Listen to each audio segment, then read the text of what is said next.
I forget about it now. Wait, Ulrich also got the assist? Doesn't make any sense.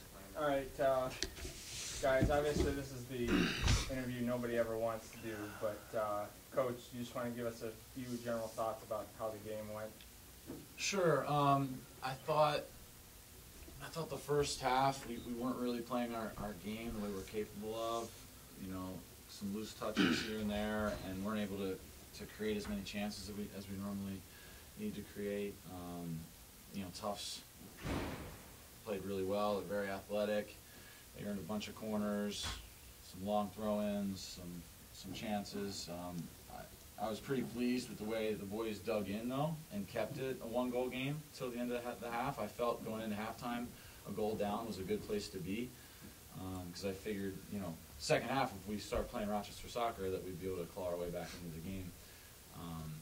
And then, you know, the second half, I actually thought we were playing well, and we were, you know, we kind of evened the game out, and we were getting our opportunities. They were still getting their opportunities.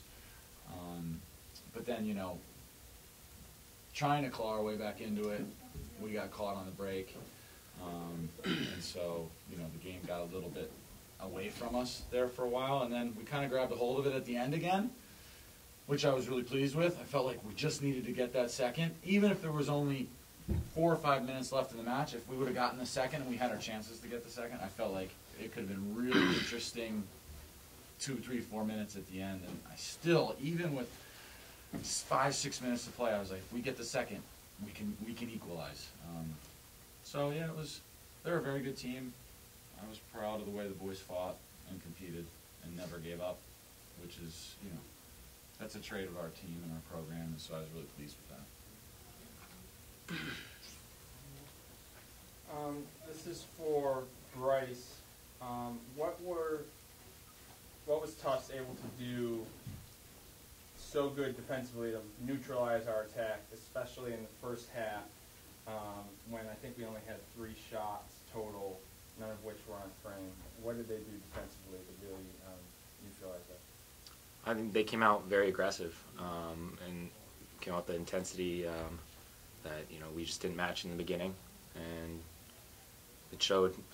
They had great defensive players, some big boys back there, so they were up for the challenge, and it was a tough one. But I think second half we kind of came back and realized, you know, this is a battle. We need to bring it to them. We need to keep going and keep driving. And then obviously things didn't go all our way, but we had our chances and found ways to get some shots, and so, yeah.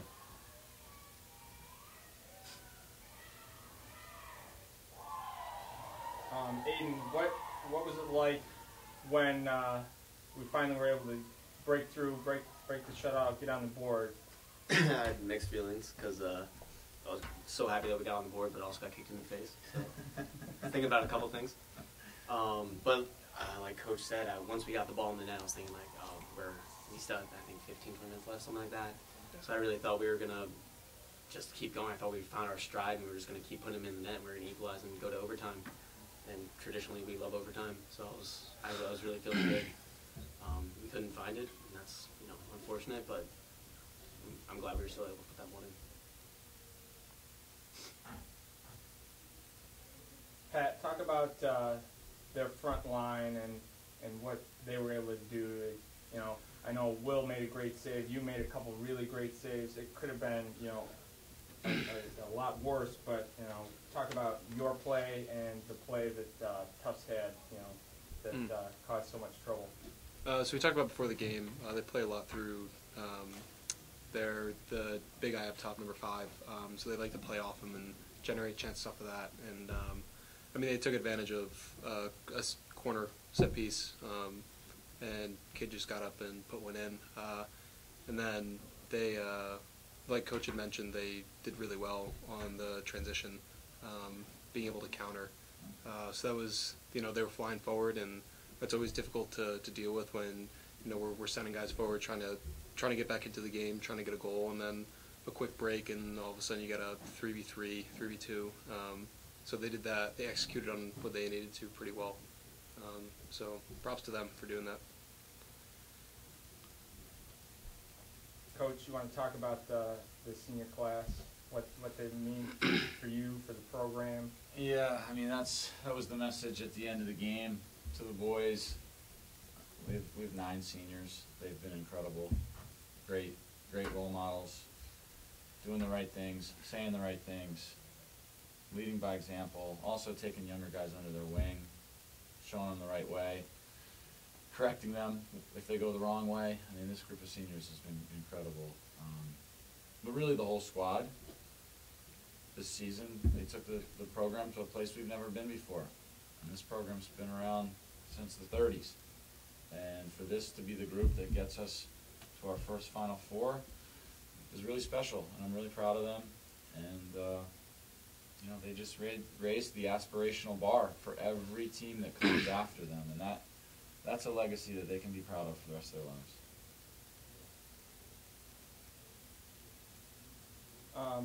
Any of the 3 players, what has this run meant to you guys? I know the seniors, first years, you didn't even make the tournament, then it was just kept progressive. You know, you made the tournament, then last year Elite 8, and this year Final Four. What has, you know, the whole run meant?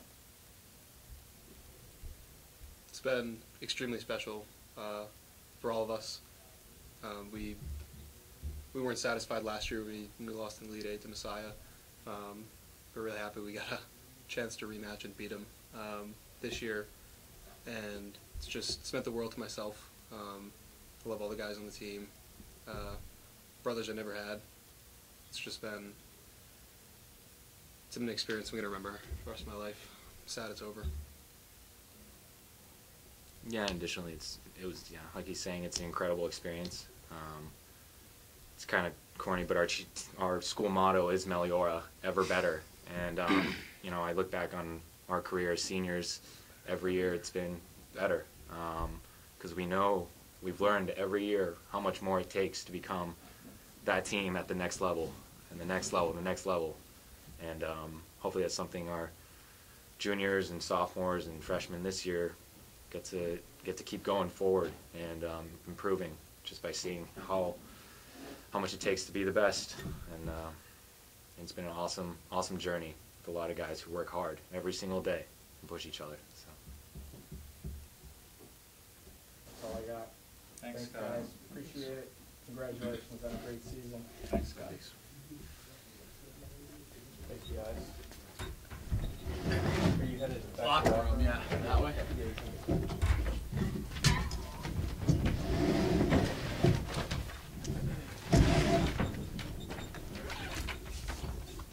Is there a place over here where I can work?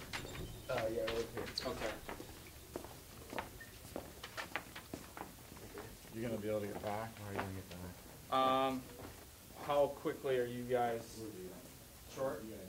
All right, well then, yeah, I'll work back those out. I just gotta run back to the field real quick, I left my other notes, so I'll meet you, yeah, I'll meet you over there. Okay.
So how's this gonna go? Do you want me to like read? Does somebody say like an intro or? I can. The guy took it over. The media person that was here for them took it over right away, so I just let him roll with it. But then if nobody does, I mean, I can if you'd rather that. if you want to, yeah. Sure.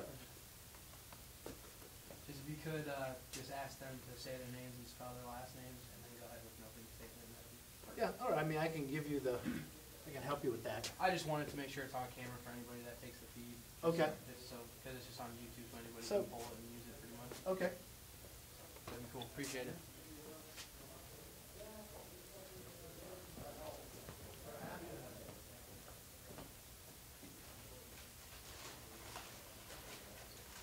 Go ball. Yeah, let's go.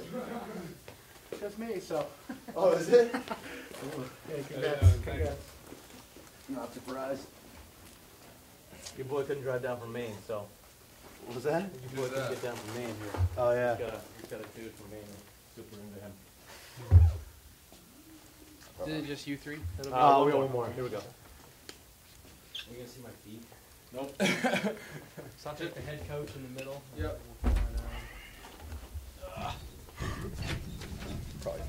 Joe, you can't sit next to me. You're too big.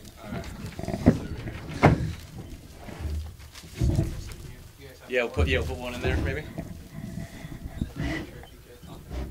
Sure, sounds good. You want us to, should we move it in front of us when we go, or just like try to? Okay. Fair enough. Feels like we got a stage.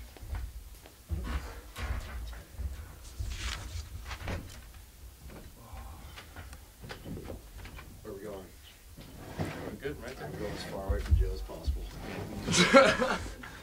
Oh. Am I going to mean? So, it's a little bit different. They just want you to say your names and spell your last name, like before we do the official start. Yeah. Okay, so if you could just say your name and spell your last name. Singing it. I know, very short. Start with Joe. Sterling Weatherby. Weatherbiie. Coach Josh Shapiro, Shapiro. Connor Meath, Mieth. Joe Braun, Braun. We're here with members of the Tufts University men's soccer team, which just defeated Rochester 3-1 in the semifinal round of the NCAA championship. From left to right, Joe Braun, Connor Meath, Coach Shapiro, and Sterling Weatherby. Coach, can you make a statement about the game? You get to this stage, and every game, every team is incredibly talented, incredibly deep, incredibly organized, and it took an immense effort from us to break the game open. You know, the first half was tight, but you took your chances well. I thought our guys were prepared, they were motivated, and they played with real confidence. So I'm exceptionally pleased with the result, and now we've got to figure out how to be as healthy as possible in probably 22 hours, something like that. So these guys can not rest on their laurels. We still got more work to do, but again, like such a wonderful thing to be able to be actually playing for a national championship. Sterling, what was the game plan going in, and how well did you guys execute it? I think the game plan going in was, first of all, we knew that Rochester was going to come out pretty hot.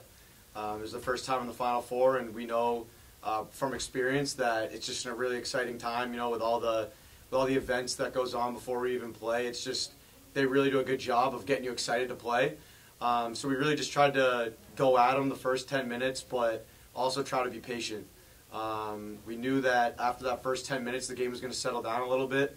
I think we did a good job sort of holding off for the first half, and then JB got us a nice goal right off the corner, which kind of propelled us forward, which was nice because we really wanted to get one in the first half, get the first goal for sure, because we know how important that is. So I would say we executed it pretty well, and should be ready to go. Joe, a goal and 2 assists for you, 3 goals for the team, 11 goals in the tournament now. Can you just talk about how the offense has been clicking? Yeah, I think the offense is just doing a good job of, finding the high guy, dishing it out wide, getting crosses in. That's kind of like our MO, and we're just doing a great job of it. Rochester played us well, but I just thought we were able to play our game, and they weren't able to stop us from our strengths. But all credit to Rochester. They did a great job, but right now it's on to Calvin, and we're excited. Connor, the team did give up its first goal of the tournament, but you guys really do an amazing job at preventing shots. What's the key to that? I think it's a stalwart defense. I mean, it starts with senior backs Jackson and Sterl, who command us and lead us, and then it's Calvin or Aiden Walsh in the middle. It's really it makes my job pretty easy. As we can see from a lot of the score sheets, yeah, exactly. It's not a lot of chances on me, which is nice. And I just kind of dish around my pieces and tell them where to go and who's on them and keep communicating. I mean, that's our MO. I think, as we've seen in other past teams, our defense is our key. Sterling, what will be some of the keys to challenging Calvin tomorrow? I think that, just thinking back to 2016, it was the same matchup. And so we know that, we kind of have a target on our back, especially when it comes to them. They're a hell of a team with a very, very powerful offense and a very, very good defense. So we know it's going to be no easy task. I think that any team playing a national championship will tell you, it's not going to be an easy game. It's going to be a marathon. I'm just thinking back to 2016. I just remember that game feeling like it took 10 hours. It's pretty incredible, but, we'll be ready to go. We just got to hope for the best. It's just that type of game where anybody can really win. And it really just comes down to who can finish their chances and who's more organized. Coach, can you add to that? Not a ton. I think he's spot on. Calvin is an unbelievable side. They were brilliant in their semifinal today. They are probably the most prolific offensive team in the country. And I think our job is to slow them down, contain them, make them predictable, and take our chances when they're created, because they want to play an open attacking style, which means there will be chances the other way. Right? So we've got to be ground, tough, competitive, and stick to who we are. And I think, Tufts on his best day against Calvin on his best day is probably a toss-up and going to come down to a couple moments, but we're going to be as well prepared as we can, and we're excited to be still in the hunt, and we are going to give our absolute best on the final day. Thank you, guys, and congrats. Thanks so much. Thank you.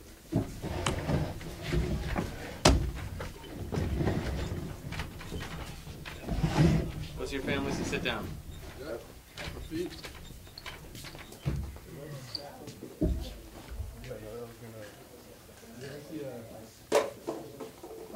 Thank you. Appreciate it. Yeah, thank you guys. Congrats.